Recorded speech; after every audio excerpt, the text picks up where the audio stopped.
listener. My name is Lou Mitchell and welcome. And Thank I you. hope you're having a great day. Yeah, sun is shining. It's not raining, so that's a plus already. And where are you based? I'm in Sydney at the moment. Sydney. Hmm. Well, I'm in Melbourne and I work Nice. for RFA Casting. So we haven't had the chance to meet before. So it's lovely to see you. Likewise, it's good to put a face to a name. Yeah, it's lovely. Can I just start by asking you some questions? So how did you get into acting? Well, to be honest, dancing was really my first love. Like I've always wanted to be a ballet dancer since I was a wee little tot. And I really enjoyed it. But I remember getting into quite a big fight with my dad, actually, who's very serious businessman. And he was like, there's no longevity in being a ballerina. And I was like, no, Dad, this is it. And he's like, name me one famous ballerina that you know. And I was like, and I couldn't name anyone. So I decided to get a more stable career and become an actor. That's a funny sentence. But I think it was more just like channeling my creative energy someplace else. And I remember I went to university and I did a Bachelor of Commerce, and I had all these free electives, and I was like, I think I'll choose all these performance electives. And it sort of became my unofficial minor. And I just really loved it. I just really loved everything about it. And, I just remember lying on the floor doing breathing exercises, and I thought, no one else at the university is doing this. Like, this is different. And I just love movies. And yeah, I think it just really sparked from there. I was like, this is cool. I think I'm going to do this. And what was your first break? Oh, I don't know if I'm really there, to be honest, but I think I'm just being really hard on myself. But I will say that I feel like it was this movie that I shot called Nomad. So I was working at a finance company, and at the time, and that's when I found out that I booked the role, this American job, which allowed us to travel sort of all over the world, 7 continents, 32 countries. And it was the acting job that made me quit my real job. And I think that's probably it for me, because, it really allowed me to, do what I love. And would that be your most memorable job as well? Totally. It was absolutely unreal. We started shooting at halfway through 2019, and we went everywhere, like every single continent in the world. We shot in Antarctica. Traveling across the Drake was insane. The water just moves like differently there. It's incredible. We went to Africa. We started in Kenya, then we went down to Tanzania. We shot with real life Maasai. I got proposed to. I got asked how many cows my parents would want from me. I thought it was very cool. And then we drove across to Namibia, which was insane. We shot in the Faroe Islands, in Indonesia, where there were so many. We shot in the middle of a pyramid, like inside a pyramid. We were inside the pyramid shooting, and they had to switch the lights off, and like you just feel like the energy in there. It was. How can I see this show? I really want to see this. It hasn't come out yet, so it's been in post for a while. So unfortunately, production did get stopped because we finished in March 2020, which is when the world kind of came to a halt. Yeah. I remember being in Canada, and we were supposed to film inside this beautiful like ice cave or something. And the day before, they told us, that's it. We got to wrap up. Like, borders are closing. That's it. And so they've kind of been in post for a while because they've just been waiting for things to calm down. So hopefully next year, because it was the most incredible experience I've ever been a part of. That sounds amazing. And it was insane. You got home safely? They got you to Australia before the borders all closed? Yeah, very lucky that we did that, because I remember it was funny because we were in Antarctica for like that 2 weeks when everything really started to pick up, and we had like no access to internet. Maybe it was like, 10 minutes of internet a day. And to us, we were like, guys, everything's fine. Like, there's nothing wrong. But we literally docked to a different world. It was crazy. Yeah. And 2 days after we docked, the port got shut down due to coronavirus, and we would have been stuck there. So we were lucky, and we were literally chasing like border closures every country that we went to. So we went to Antarctica, and not Antarctica, Argentina. We were the last flight to land in Buenos Aires, and then we left for Canada, and then we were the last flight to land in Canada, and then that's when they were like, okay, oh no, and yeah, I just got sent home like just in the nick of time because my whole family were like, you gotta come home. Oh, God, that is. Yeah. It feels like it didn't happen now, but I remember that time, and to have been in the air, it would have been so scary, and so scary for your family. It was terrifying. I remember coming home, and I was in LAX, and people were walking around in hazmat suits, and it was insane. And the TSA agents were, even more like agitated than usual, and just people trying to get home. I saw so many people at the counter crying because like, I need to get on this flight. Yeah. Like, I need to go home. And yeah, it felt very end of days. And I was just very lucky that, I was able to get on a flight because it was chaotic, to say the least. It was absolutely chaotic. Yeah. And what's something a lot of people don't know about you? I really struggle with this one, but it would have to be, so I did work in finance for a long time, and I have, a degree in finance and economics and whatnot, but you did what Dad wanted. Oh, I did. My parents are very ethnic, so I had to get a real job. Good on you.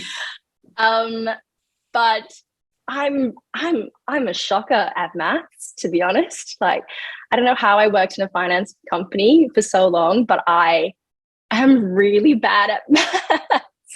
When you have to Google, different types of assets at a finance company, you're not supposed to be there. Yeah. So it's been a kept secret for a long time, but I'm really bad at it. You gave it a shot. I did. I tried my hardest. I did all the things, but yeah, that's what my phone is for, the calculator. Exactly. I use it all the time too. Yeah. What changes would you like to see in film? I'd really love to see like more people of color behind the camera, and in aspects of makeup and costume, and all that sort of stuff. Because whereas it is really nice to like play characters of different ethnic, descent and cultural people, it does like kind of hurt a little bit when, there aren't like Muslim people putting on your scarf, or, like Indian people helping you with your sari. And like, I understand that like film moves at a glacial pace and stuff, and that's fine. And I think maybe it's more, going out into the communities to be like, this is like work that people can do, because, Agreed. I don't know how that I think that's a fantastic answer to that question. Because behind the scenes, as well as we've finally come to the world of diversity on screen, which of course casting directors have been talking about for years. Yeah, everyone's now joined us, and you're right. Behind the scenes is where it needs to change too.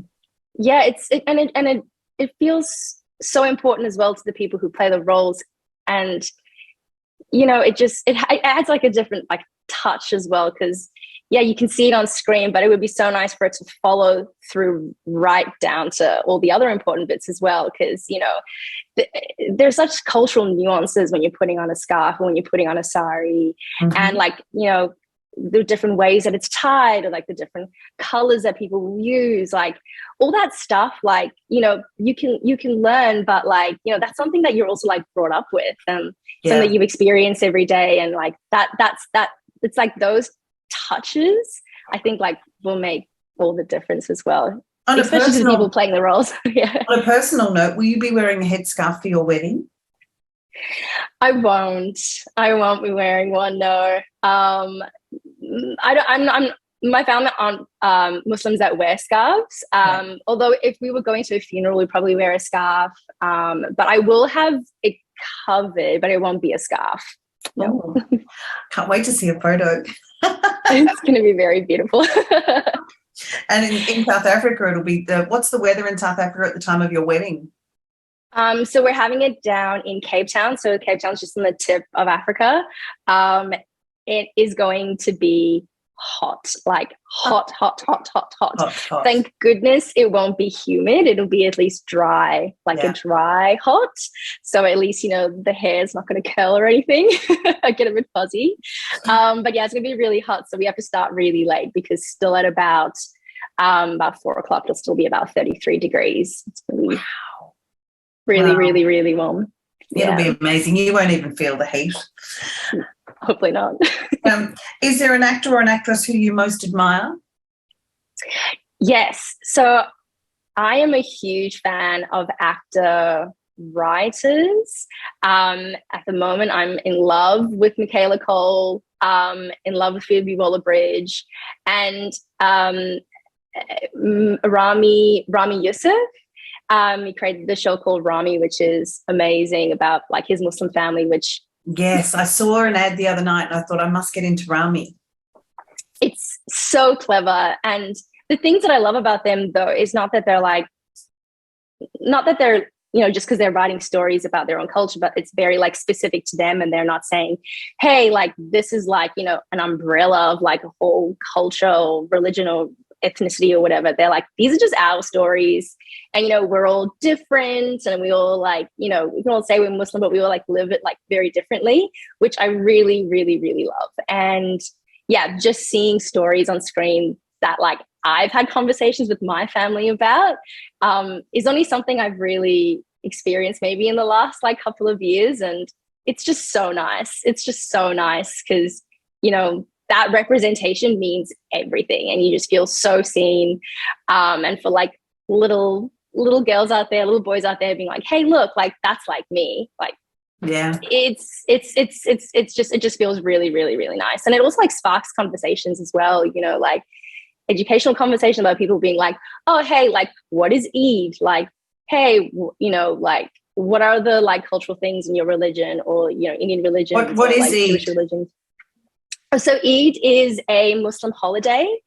And there are a couple in the year, very similar to like Christmas, Easter, but they mostly start with Eid, and then there's like a different word just after that. So there's one after fasting. It's called Eid al-Fitr, and that's like celebration like after the Eid celebration, after the fasting period called Ramadan. Yeah, so you still do Ramadan? I have tried. I haven't been able to do a full Ramadan for a while, to be honest. It's so hard when you aren't surrounded by family, because if you go home, well, if I go home, like my entire family will fast, and, then you're doing it all together. You feel a bit like, together as one. We're like kind of like in this together. Yeah. And then you go to families' homes to break your fast, and then you kind of sit around the table and eat together, and you feel like you're part of something at home. But it's so much harder to do it alone here, although I have tried. It is a bit more challenging here by yourself. I would be very challenged by it. I try and do fasting, intermittent, and I'm challenged by that. It's tough. I feel like food is such a big part of us at the moment. And like, just to go like 1 hour without snacking, I'm like, oh, I think I'm going to faint. Is there a dream role or a character that you would love to play? Yes. I don't know if this role has been like created yet, apart from like Tomb Raider, Viola Davis and The Woman King. I feel like I would love to play a mixture of both, of like a Tomb Raider role, but she's, like a tribal woman king, but like an Egyptian one, kind of a la Anck-su-namun from The Mummy. Something historical, but something with like a whole lot of heart, and like lots of like action, physicality. I think something like that would be really, really, really cool. I'm a huge history nerd. Are you physical, or would you have to do all the training? I'm pretty physical. Have been training in what's it called, Krav Maga for a little bit in preparation for this this role to come. I just really love that stuff. I just really love like action mixed with history, mixed with drama. I think that would be really cool. You must be in need of a remake of Cleopatra. I think there is one happening already. Is there? Yeah, Oh. with Gal Gadot. Oh, I love Gal Gadot. Because technically, I think Cleopatra was actually Grecian, like Greek or Roman or something, which is quite interesting. Yeah. So yeah, that role, or just Princess Jasmine from Aladdin. Yeah. Love a princess role. Oh, who doesn't? I love it. And what is some advice that you could pass on to young aspiring actors who are starting out? I'd have to say, and this is probably something that I'm still working on myself. I'm not going to pretend to be some guru or anything, but I'd probably say run your own race and take care of your mental health. Like those two things for me are so important because it's so like important to take care of yourself because you know the rejection can be really hard and the time in between jobs can be really hard and you know they can be really challenging. They can be long and rough and sometimes the head noise can really affect you. And so I think it's really important just to make sure that you're taking care of yourself. Like go out and live your life, you know, have a wine with the girls. Don't skip out on that, you know, yoga lesson because that's the stuff, like that's like the real stuff that'll keep you going. And just to make sure, like not to compare yourself, like it's so easy to compare yourself to other actors. And it's something that I do all the time. And it like really messes with you because, you know, it's a tricky industry and, you know, we're all friends with people who, you know, with other actors and then you see them and you think, oh, what about me?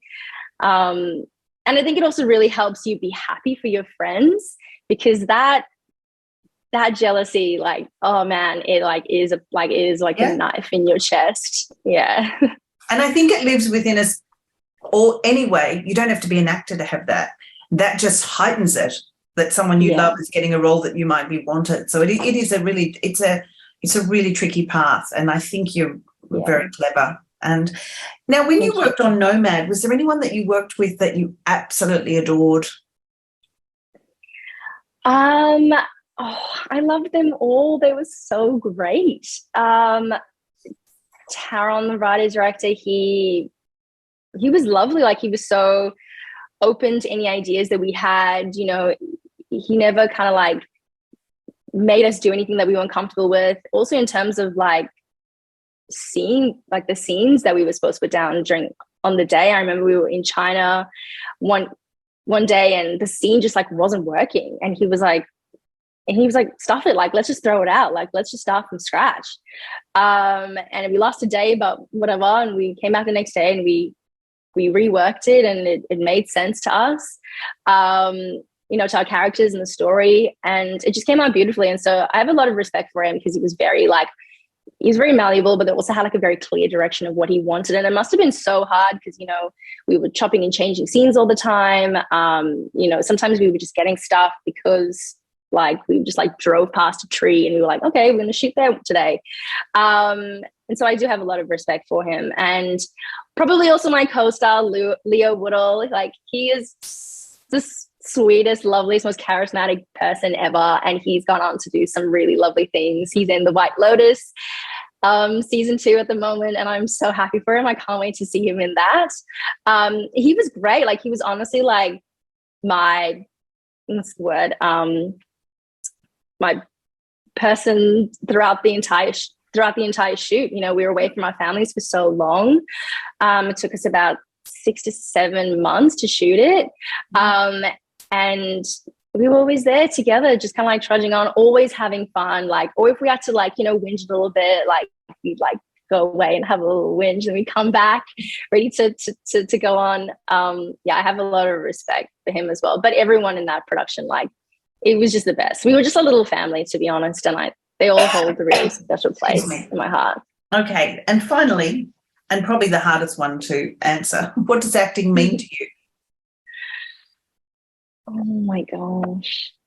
It means a lot to me because I feel like I'd have to answer this in the way what I love about it. And I just love living in a different world. Like for me, that is the part I love about acting, is just like being allowed to live in different worlds that are like, not this one, not that I'm trying to escape reality or anything, but there's just something to say, you know, for like living in a world like Pan Am, like the Hunger Games world, or like the Harry Potter world. Like that's just like, it's just fun. And there's just something so fun about it and magical about it. And just, yeah, just creating like enjoyment for people watching. Like I was saying before, with admiring writer actors who sort of like bring their cultural stories to the screen. That's also why I really love I love acting, because like, you know, you can bring your own stories to the screen, and it's such an educational experience for people to understand like where you come from, where different people come from as well. And so not only is there that, you know, entertainment element, there's also like an education element that, you know, everyone watches television, everyone watches movies, and, you know, it's like a discussion point and like it's a learning point. And even if it's something that people watch and go, oh, right, like that was really interesting, and then they'll start Googling it, then they're, you know, there's power in knowledge. And so, yeah, I really love Agreed. it. I love it a lot. And I think over COVID, we had so much time to watch. Mm-hmm. So it was such a learning curve of different cultures and things on television that you wouldn't normally watch, and someone goes, oh, did you see this on one of the streamers? And you go, oh, well, normally I wouldn't watch that, but now that you've mentioned it, I will. Absolutely. That's such a good point that you raised about COVID, because, you know, when the world pretty much shut down, we all turned to movies and TV and, Correct. You know, to really help us through it. And whereas before maybe people thought, oh, that's just a little bit of nothing. But now I think maybe people have found a little bit more respect for it. You know, it's like this is something that we all turn to. Like this is something that helped everyone out of a pandemic. You know, like what would we have done if no one was watching Netflix or movies? You could tell by what was trending where people's heads were at. You know, there was a period of time where everyone was watching something quite serious, and then all the rom-coms started to trend really well because people just wanted some throwaway. Yeah. Some joy. Absolutely. And like I was reading a really interesting article actually the other day about how they were saying like rom-coms had died. And I'm like, I don't think that's true. Like I think they were always around. I do not think that's true.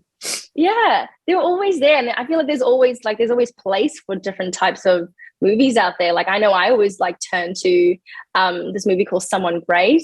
It's on Netflix. It's a beautiful like movie about three girls kind of like strutting around New York City, and I thought that was like the best for me so far, the best depiction of like a true like girl gang and how we talk to our friends and, you know, how we interact with each other. And yeah, and I mean like movies like that always have movies like that always have a place. And so I don't think rom-coms have died. I think they're about to have a really good big comeback. I've just added Someone Great to my viewing. It's really, really, really good. I love it. I love it so much. It's really funny too. Well, speaking of joy, you have been a joy today to have, and I'm so pleased that I got to have an interview with you. I wish you all the very best for the future. Thank you. This was really lovely, and it was so lovely to meet you. In person over Zoom? Well, hopefully soon we'll all be back in the room. That's our plan, and we can meet in person. So good. Stay safe, and you too. Absolute blessings on your wedding. I hope it's amazing. Thank you. Me too. All right. Hope it's not too hot. Oh, I hope it's not too hot. Yeah. All right, my darling. Thank you. Thank you.